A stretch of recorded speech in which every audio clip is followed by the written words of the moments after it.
आपको एक छोटा सा परिचय दूं किशोरी जी की कृपा का। कोई सेठ था, वो बरसाने आ गए और उन सेठ ने ये नियम ले रखा था कि प्रातः काल सबसे पहले किसी संत को वो भोजन कराते थे और उसके बाद स्वयं भोजन करते थे। तो उन्होंने अपने सेवकों को आज्ञा दी कि भाई कल सुबह किसी ना किसी संत को तुम लेके आना, पहले उनको भोजन प्रसाद कराएंगे, उसके बाद हम सब प्रसाद पाएंगे, जो नियम था उनका। अब वो सेठ जी के जो सेवक थे, दास थे, नौकर थे, वो बरसाने में गए, कुछ संतों के पास गए, लेकिन कुछ संत ऐसे थे जो स्वयं पाकी थे, केवल अपने हाथ से ही प्रसाद बनाते, ठाकुर को भोग लगाते और पाते, कहीं इधर उधर जाते नहीं थे। और अगर कहीं जाते भी थे तो केवल ब्रजवासियों के यहाँ जाके भिक्षा करते, मधुकरी करते और किसी का अन्न ग्रहण नहीं करते थे।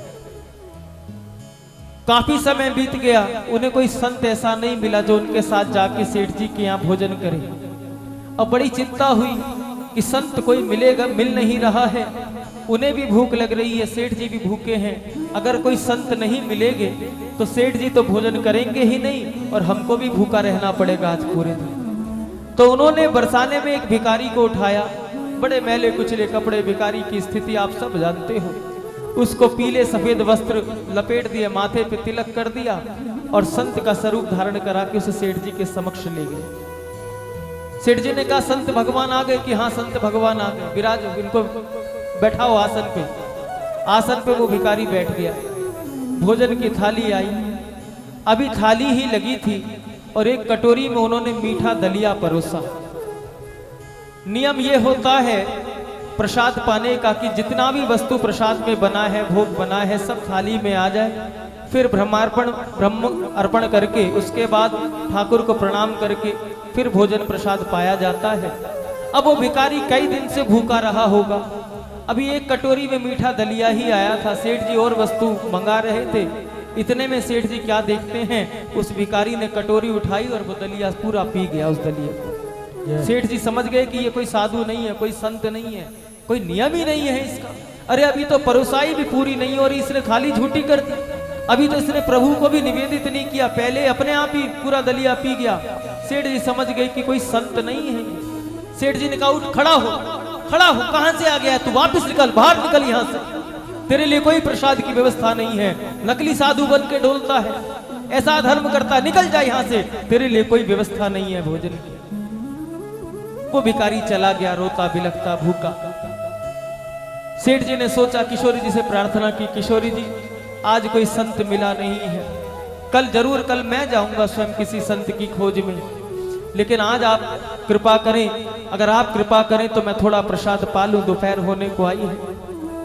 उसने, सेठ ने प्रसाद पा लिया, रात्रि को सोया है। रात्रि कर सोया तो उसे स्वप्न में किशोरी जी का दर्शन होता है और किशोरी जी का जैसे ही दर्शन हुआ उसके तो रोमांच होने लगे, शरीर में हृदय पुलकित हो गया, आनंद भर गया। लेकिन आज किशोरी जी उससे कुछ बोली ही नहीं, रोने लगा, तड़पने लगा, प्रिया जी कुछ कृपा करके कुछ संकेत तो दो, कुछ तो बोलो, कुछ तो मेरा सेवा सही चल रही है, कोई अपराध तो नहीं बना मेरे जीवन में, आप बताओ तो सही। किशोरी जी ने कहा तुझसे तो बहुत भारी अपराध हो गया है, तेरे अपराध को मैं क्षमा करना भी चाहूं तो मेरा मन नहीं करता अपराध क्षमा करने का। सेठ घबरा गया, सेठ डर गया। सेठ ने कहा किशोरी जी बताओ तो सही मेरे से क्या अपराध बना है, मैं तो संतों की झूठन प्रसादी पे जीवन जी रहा हूँ, अगर संतों की झूठन प्रसादी को पाने के बाद भी मुझसे कोई अपराध बना है तो आप बताओ तो सही। किशोरी जी ने कहा आज सुबह तेरे दरबार में, तेरे दरवाजे पे कोई भिखारी आया और तूने उसे भूखा ही थाली से उठा दिया, भूखा ही थाली से उठा दिया। सेठ जी ने कहा किशोरी जी आप जानती हो कि मैं संतों को प्रसाद पवाए बिना मैं भोजन करता नहीं हूं, वो तो कोई नकली जाने कौन था, पाखंडी था जो संत का रूप धारण करके आ गया, वो संत नहीं था किशोरी जी। किशोरी जी की नेत्रों में जल भर आया, कहा बाबरे मैं भी जानती हूं कि वो कोई संत नहीं था, लेकिन फिर भी तूने उसे भूखा उठा दिया। किशोरी जी क्या करूं, मेरा नियम है मैं संत को ही प्रसाद पवा के बाद में भोजन ग्रहण करता हूं, संतों की प्रसादी पाता हूं, करूं तो करूं क्या, मेरा नियम रह जाता है। किशोरी जी ने कहा तूने अपने नियम को देखा, अरे तूने उसे भिखारी समझ के उसे मलिन समझ के, उसे एक तुच्छ जीव समझ के, उसे एक पापी समझ के, उसे एक पाखंडी समझ के तूने भोजन की थाली से उठा दिया। मैं तो उसे 40 सालों से खिला रही हूं, मैं तो उसे 40 सालों से खिला रही हूं। ऐसी करुणामयी सरकार के चरणों का आश्रय छोड़ के कहीं और क्यों भटके भैया। अगर जीवन में आनंद लेना है, जीवन जीना चाहते हो तो केवल और केवल किशोरी जी की कृपा के बल पे जियो। आओ आज पुनः एक बार किशोरी जी से कृपा की याचना कर ले। जरा दोनों भुजा उठाओ और एक बार किशोरी जी से कहो, पुकारो भाव से। मेरी विनती यही है राधा रानी, कृपा बरसाए रखना, कृपा बरसाए रखना, कृपा बरसाए रखना।